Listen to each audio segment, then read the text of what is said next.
but this is hand-drawn by Jim, of the power loader fighting the alien queen. Jim was, because he's a talented designer and artist, he designed the power loader, and he would start with I remember, an arm, and he'd draw that and give this to John Richardson, who was the physical effects supervisor, and John was going to build the full-size one. The power loader was, I think, certainly our most challenging thing on the movie. It was a tremendously difficult thing to conceptually, work out, design and build in, I think we did it in 3 months. We decided to build a stuntman inside it to help control some of the functions of it and to help it move, so that when Sigourney was in it, she was actually standing with her back right up against the stuntman, so that his movements would be transferred to her or vice versa. To help him stand in that situation, we had 2 different methods of supporting him. One was with wires from the sort of shoulder area, which we hid with radio aerials. Or the other method was with a pole arm through the back, which was built on or it was attached to a specially built crane that was counterweighted, so that we could take all the weight, but he still had enough control over it because of the counterweight mechanism. Jim is a very hands-on director, and what makes it a little bit difficult for, I think, any effects man is Jim knows as much about it as we do.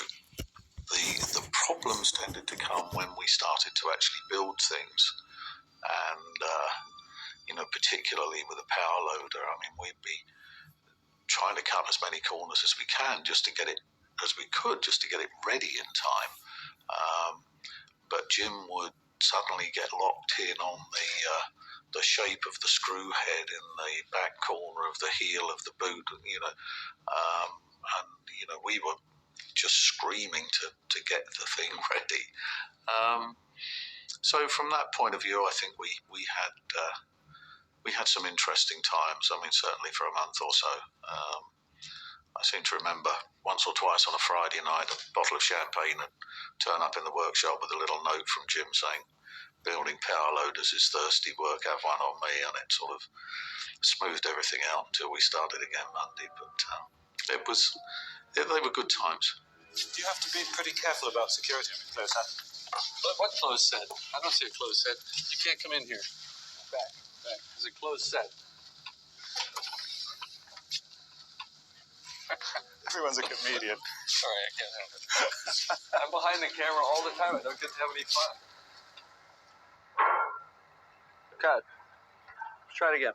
When you reach for the control, make the whole action a little slower, like you're sort of settling into it, sort of like that. See what I mean?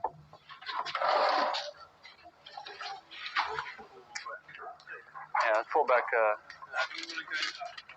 Okay, stop there. Peter, why did you move that back?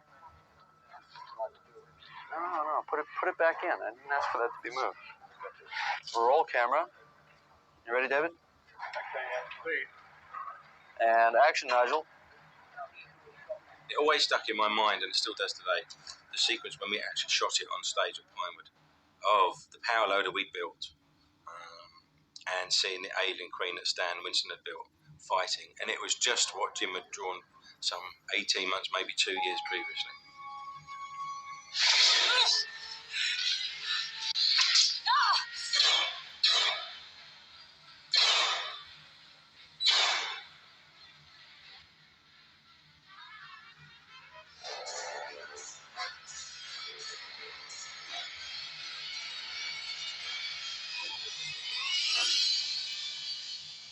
Well, we had some interesting rehearsals for that, where the whole thing would tip over, because there was a big, strong guy named John who was in the whatever that thing was behind me, and it was John who I think made the legs move and the arms move, and we had to have these rehearsals during lunch where we would try to go faster and faster, and almost fell right on our faces a couple of times there. Luckily, we didn't really have to do that in the movie, but it was interesting to rehearse it.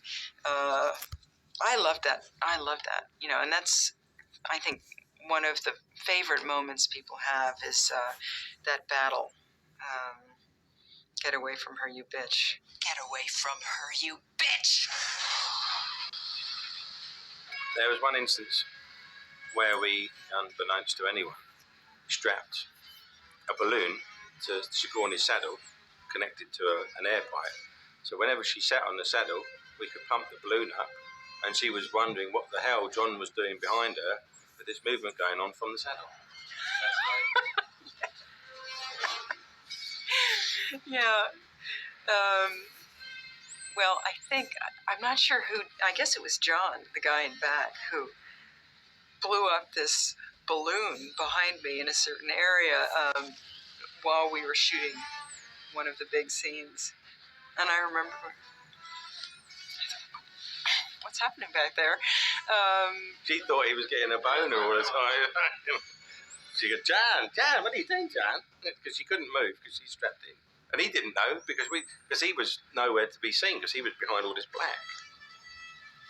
So as soon as she sat on it, John, what the fuck's going on? I think he told me, but it was very funny because it lasted quite a long time, a couple of hours. I was thinking, well, this is interesting. One of the things I've always tried to do in my career is do things in camera as much as possible, and I think if you can do it whenever possible, it's not always possible and it's not always right, but if it is right, then do it that way because it'll certainly look better at the end of the day.